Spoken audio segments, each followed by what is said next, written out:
দুই দিনের সফরে বগুড়ায় এসে নিজের আঞ্চলিক ভাষায় এভাবেই সবাইকে বুকে টেনে নিচ্ছিলেন স্থানীয় সরকার প্রতিমন্ত্রী ও বগুড়া ২ আসনের সংসদ সদস্য মীর শাহে আলম। প্রতিমন্ত্রী হিসেবে শপথ নেয়ার পর প্রথমবারের মতো নিজ জেলায় এসে পুরোটা সময় যেন তিনি ছড়িয়েছেন তার মুগ্ধতা। ১০.৫ কোটি টাকার দুটি উন্নয়ন প্রকল্পের উদ্বোধনের পাশাপাশি প্রতিটি এলাকায় ছোট শিশুদের নিয়ে সেলফি তোলা থেকে শুরু করে মুরব্বীদের বুকে টেনে নিয়ে সালাম বিনিময়, সবকিছু মিলিয়ে এক অন্যরকম রাজনৈতিক ব্যক্তিত্বকে দেখলেন সাধারণ মানুষ।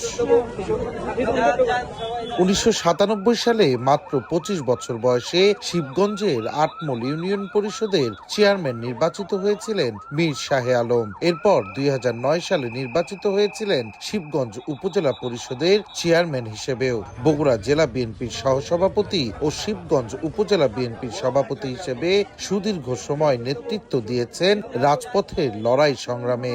সময়ের ব্যবধানে রাজনৈতিক অগ্রযাত্রায় নানা চড়াই উতরাই পাড়ি দিয়ে মন্ত্রী পরিষদে জায়গা করে নিয়েছেন বগুড়ার মীর, যার মাধ্যমে প্রায় ৩ দশক পর জেলায় কোনো মন্ত্রী না পাওয়ার খরা কেটেছে বগুড়ার এক সন্তান তারেক রহমান প্রধানমন্ত্রী আর তার স্নেহভাজন হিসেবে পরিচিত মীর শাহে আলম প্রতিমন্ত্রী হওয়ায় উচ্ছ্বসিত তার নিজ এলাকার সাধারণ মানুষ সহ দলীয় নেতাকর্মীরাও।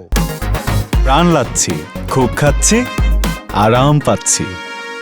জনগণের প্রত্যক্ষ ভোটে আজকে সংসদ সদস্য নির্বাচিত হয়েছেন। শিবগঞ্জের তথা বগুড়াবাসী সবাই তাকে কিন্তু পছন্দ করে, বিশেষ করে তিনি ছাত্র নেতা থেকে আজকে বিএনপি নেতায় পরিণত হয়েছেন। ছাত্র রাজনীতি থেকে তিনি সর্বোচ্চ ভাবে এই দলের জন্য, এই জাতির জন্য, এই দেশের জন্য কাজ করার চেষ্টা করেছে। মাদ্রাসা, মসজিদ, মন্দির থেকে শুরু করে সকল ক্ষেত্রে তার যে একটি উন্নয়নের ছোঁয়া লেগেছে বগুড়া ২-এ, এটি কিন্তু দৃশ্যমান। সে আসার পরে আমরা সবাই খুশি, সবার সঙ্গে মিশে সবার ভালো মন্দ সুখ দুঃখে তার পাশে দাঁড়াই। ছাত্র জীবন থেকে রাজনীতির থেকে উপজেলা চেয়ারম্যান সব মিলে অনেক কিছু কাজ করছে এলাকায়। আল্লাহ ওনাকে আরো ভালো রাখুক, ওনাকে আরো উপরে রাখুক, আমরা দোয়া করি এলাকাবাসী সবাই।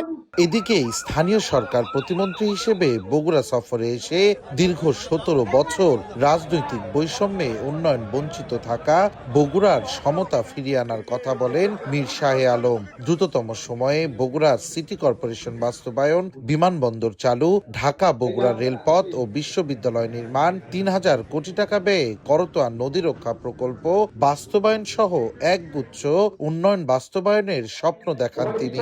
কোন বিভাগের কি প্রয়োজন এবং বিগত সময়ে কি হয়নি, আমাদেরকে আগামী ৭ দিনের মধ্যে জেলা প্রশাসক মহোদয়ের কাছে সেটা তারা উপস্থাপন করবেন এবং এই কর্মসূচিগুলো হতে হবে সাধারণ মানুষের জন্য দ্রুততম সময়ের মধ্যে বগুড়ার এই উন্নয়ন বঞ্চিত বগুড়া জেলায় যাতে কাজগুলো শুরু হয়, এ ব্যাপারে আমরা পদক্ষেপ নেব। এর আগে সকল শ্রেণী পেশার মানুষদের নিয়ে মহাস্থান মাজারে নামাজ আদায় সহ এলাকায় ঘুরে ঘুরে সকলের সাথে শুভেচ্ছা বিনিময় করেন শাহে আলম। সফরের শেষ দিনে বৈঠক করেন জেলার সকল গুরুত্বপূর্ণ দপ্তর প্রধানদের সাথে। বগুড়া সার্কিট হাউসে গ্রহণ করেন গার্ড অব অনারও। সিটি কর্পোরেশন থেকে বিমানবন্দর, বগুড়াবাসীর প্রত্যাশার তালিকা কিছুটা দীর্ঘ, তবে নিজের আঞ্চলিক ভাষায় আলিঙ্গনে আর উন্নয়নের প্রতিশ্রুতিতে ২ দিনের সফরে বগুড়াবাসীর মনে আলাদা ছাপ রেখে গেলেন মীর শাহে আলম। অপেক্ষা এখন সকল প্রতিশ্রুতি বাস্তবায়নের। সঞ্জু রায়, দেশ টিভি, বগুড়া।